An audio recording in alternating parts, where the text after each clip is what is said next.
Hello, everyone, and welcome to another fanfiction reading, another RWBY fanfiction reading specifically. So, last time we did a Blake and Pyrrha fanfiction. I don't remember what it was called.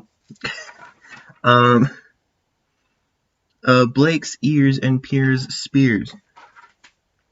So I said that I would have to look through the ones on Archive of Our Own, because I had like a page that had a bunch of them on it, and I had to look through and see which ones were good. I think I found like 6 that are good. So obviously you can see in the title that we will be looking at 2 of these today because, well, they're both pretty short, so, I figured we should put those 2 together and make a video out of it. So we're going to start with Intersection by Snapfreeze, which is actually like 5 stories in one, but it's like they're not very long at all. So yeah, we'll have to see about that one. All right. Intersection by Snapfreeze, if I didn't say that already. So there's 5 of them. They each have a title or whatever. So yeah, fantasy, I guess. After a long day of crawling through bugbear caves, there was only one thing that Blake wanted to do, and that was finding her girlfriend and falling asleep on her. Blake grumbled greetings as she passed through the adventuring group. Hello, Yang. Yes, I'll clean my weapons tomorrow, Ruby. My enchantments are still holding Weiss. Can everything wait until tomorrow? The moment she spotted Pierre, her beautiful, comfortable girlfriend, she shut off to the world. All that mattered was Pierre and her soothing soul by the campfire. She barely managed to avoid tripping over Nora's hammer and just dodged Jean as Blake practically fell into Pierre's lap. Long day? Such a wonderful voice, like honey to all 4 of Blake's ears. Blake let out a low tone as a response. You can fall asleep on me if you want, sweetheart. Blake looked up in time to see Pierre's adoring smile, and she won't admit it, but she melted inside. As a thank you, Blake leant up and placed a loving kiss on Pierre's lips. I love you. I love you too, Blake. Go to sleep. And so she did. Alright. So yes, that was that. Like I said, this is going to be very short. Yeah, so I think I forgot to mention that someone requested Blake and Pierre fanfiction. They didn't request anything specific, so I got a bunch now, at least, and then, yeah, we'll see. That's about it. God damn it.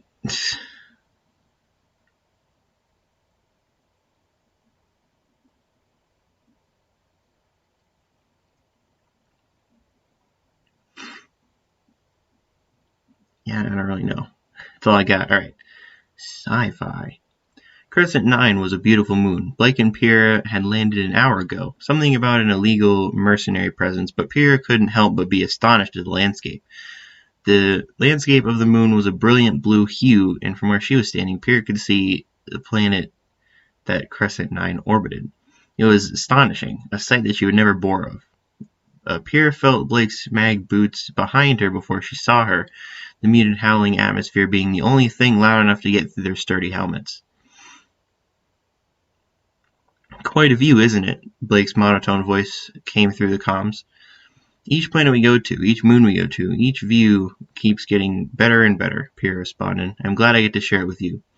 At this behind her helmet, Blake blushed. Pierre didn't leave it at that, though. She grabbed Blake's glove and pulled her in close. Thank you, Blake. Blake pressed her helmet against Pierre's, attempting to get as close as possible. For what? For loving me.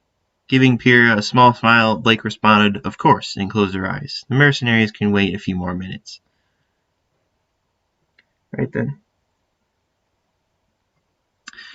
Hopefully I'm not playing with this mic a little bit too much. Okay. Oh no. Okay, this one's a little bit longer, so. Well, it has whatever this is in the middle. So. Okay. Bookstore. Blake always saw her every Tuesday without fail. She'd always be in the romance section, a few pages deep in a novel before purchasing it. Blake always found fellow bookworms attractive, and knowing someone was just as a prolific reader as her, whatever. as her made her heart flutter. Blake had tried many times to approach her, but she knew how frustrating it was to interrupt someone mid-paragraph. By the time she gained enough courage to approach the stranger, she had left with her new purchase. Now was time for her last resort, an indirect attack. The following Tuesday, she carefully followed her around the bookstore, and when she paid for a book, Blake slipped her infatuation in a note into her bag. Sonnets were not Blake's strength, but for this stranger had struck her very being. Blake was more than willing to try. Alright, this is certainly going to be interesting. Hiding my bravery in rotten smoke, my tongue-tied cowardice with much regret. Words I write replace words I choke, hoping that courting you is no fret. That thy beauty lays upon my soul, your image I loved, I view in thee. I am but a simple prole made whole, blessed by sheer existence of she. Was autumn jealous of your hair, nature itself coveting your eyes? To thee, darling, I lay myself bare, in this paper prison, a scrawled disguise. Fate laid by his bow and fell asleep. So I ask of you, is a date too steep? And Yang always called Blake a romantic. As soon as the note was delivered, Blake made a hasty exit. She thought herself a coward, but she was a patient coward.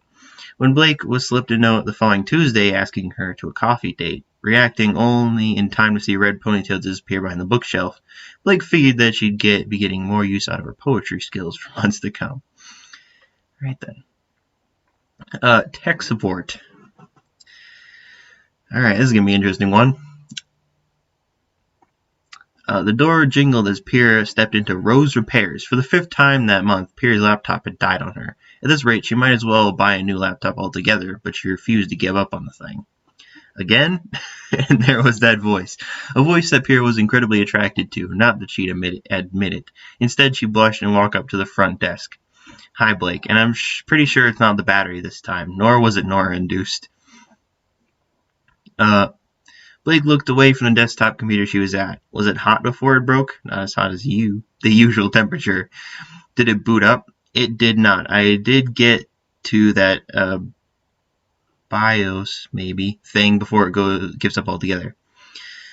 Hard drive or OS issue, then. Blake took the laptop, slipping it into a Ziploc bag with label on it. I already have your details, so you're free to leave, Pyrrha. Pyrrha swallowed, her hands getting clammy of what she had to ask next. She supposed this was what she got for coming to Nora for romantic advice, but it was far better than John's guitar and serenade plan. I have one more issue, Blake. Blake turned back to her and bit her lip in thought. And God, did Pierre want to kiss those lips right now. I don't have a date with you. Can you fix that? In response, Blake went bright red, and the blush going all the way up to her ears. Despite that, though, she smiled like something she'd suspected to be real was confirmed. I'd love to, Pyrrha. Well then. Alright, and then we have James Bond or something. Okay. Blake crashed through the window, feeling weightless for a brief second before landing hard on the pavement. Shards of glass sprinkled around her as she reoriented herself. Her target, one Byron Shaw, was fleeing the scene, running against oncoming London pedestrian traffic. The only advantage that Byron had was his large frame. He was able to shove through the wayfarers like a bull stampeding through a busy street. Blake didn't have that benefit, though. Quickly, she took off, her boots pounding the pavement as she sprinted after Byron. Ah! Cusses and complaints filled her ears as she dodged past, some at her, some at her target.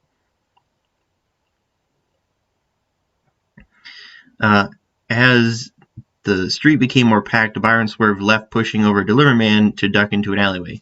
Orange scattered as Blake jumped over the chaos, her nose curling up in disgust as she entered the alleyway. She smelt worse things during her recent stint in America, sure, but it didn't stop her from being disgusted. A gunshot rang out, and Blake ducked behind the nearby dumpster. The only casualty was some poor brickwork, and Blake thanked whatever gods and or goddesses that may or may not be out there that Byron was a terrible shot. She brushed off some brick debris off her suit, drew her silenced pistol, and focused. In between the screams of the general public and the dripping sounds of the poorly kept pipework, Blake could hear Byron's heavy footsteps as he edged further and further away. Inhaled She inhaled, popped out, exhaled, and fired, and hit his shoulder as he shunted a door open. What? Damn. At least he'd be easier to track. So Blake did, following his route down the alleyway and into the door shoved open. It turned out to be a back room of a bar, poorly lit and smelling faintly of lime.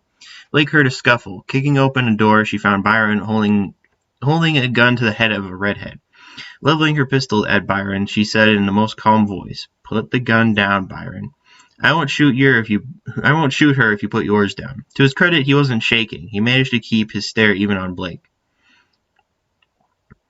To Blake's surprise, though, the redhead didn't even look panicked. She just kept her hands up and went with Byron's motions. What's stopping you from shooting her when I lower my gun? Byron was about to respond when the sound of a car screeching to a terrible halt was heard outside, causing him to focus away from Blake. Faster than Blake could squeeze the trigger, the redhead responded, grabbing his wrist at such a painful angle that Byron was forced to drop his pistol. The moment he lost his grip, she spun around, elbowing him in his face with all her weight. This left Byron yelping in pain, but she still wasn't done. With her momentum still going, she spun around, this time latching her leg out. Her boot connected with his face. His face connected to the bar. Byron is out cold. With the thunk still ringing in her ears, the stranger sharply inhaled. "I'm sorry." Blake holstered her weapon, her eyebrows raised. She was impressed. "Are you okay?" Blake did a quick once-over to be sure. She was built like an Amazon and just as muscled, but showed no injuries. Between her body and her fighting prowess, Blake was more than just a little bit attracted. "I'm fine.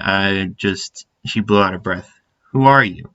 "Belladonna," Blake answered. "Blake Belladonna. You?" "Pierre Nikos." Well, Pierre," Blake perched herself on the stool next to Byron. "You look like you need a martini. Shaken, not stirred. Care to join me?" Jesus. Alright. So that is Intersection by Snapfreeze. Now we have It Felt Natural, which you can see is very short, so that's, yeah. Alright. It Felt Natural by FlawedVictori. Even now, years later, Pierre isn't sure when their relationship actually started. She knows for sure when they stopped being acquaintances and started being actual friends, but she has no idea when it shifted from that to being together. She needed a partner with an unorthodox weapon to train against to keep her on her toes. She remembered that part. And Blake had been the obvious choice, given that she'd never seen anything quite like Gamble Shroud. They trained every night for a month, and that's not something you can do without starting to hate someone or finding yourself admiring them. So they'd started hanging out. At first, it was just when they wanted the company of someone off their team, and that had turned into weekly shopping trips in town, which had turned into weekly brunch before they checked Blake's favorite bookstore, which had turned into constant texting about whatever book they'd been reading at the time, which had turned into reading together since the bookstore only had so many copies and they were both going to read it anyway. She wants to say that's when the line between friendship and relationship started to blur, but she's not certain.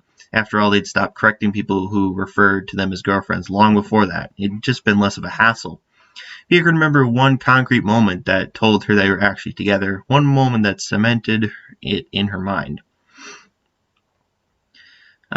They'd been reading some romance novel or another, and Blake had huffed about how unrealistic the kiss was, saying that the heroine had pulled back for air far too soon. Blake had disagreed, and Blake had decided to prove her wrong. Before she was sure what was happening, she was on her back with Blake's lips against her own, her tongue darting into the fawn's mouth, and Blake just moaning. Eventually, Blake had pulled back for air, taking a few deep gulps before claiming that it was at least twice as long as the heroine lasted. Pierre had pulled her back down, much more important things on her mind than fictional kissing. But then again, Pierre thought as she had revealed the small box with a flourish, knowing when a relationship started isn't that important. But a marriage, she thought, as Blake's arm wrapped around her and their lips touched, a marriage start was much more important.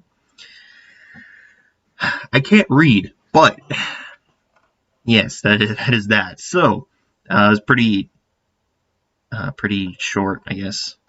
So apparently this person has a bunch of other stories, but we're gonna just leave it here. I'm not gonna try to look through all this and whatever. So, yeah, that is it for our 2-story special. Next time we'll come back with one of these 4 stories. Which one is it? Ooh, you can probably guess. If you well, you probably don't know in what order I generally like to go, but yeah. If I'm doing really anything, I generally like to pick an order and just do that rather than like doing random, so it's gonna be kind of from left to right here. Anyways, yeah, that's it. We shall be done.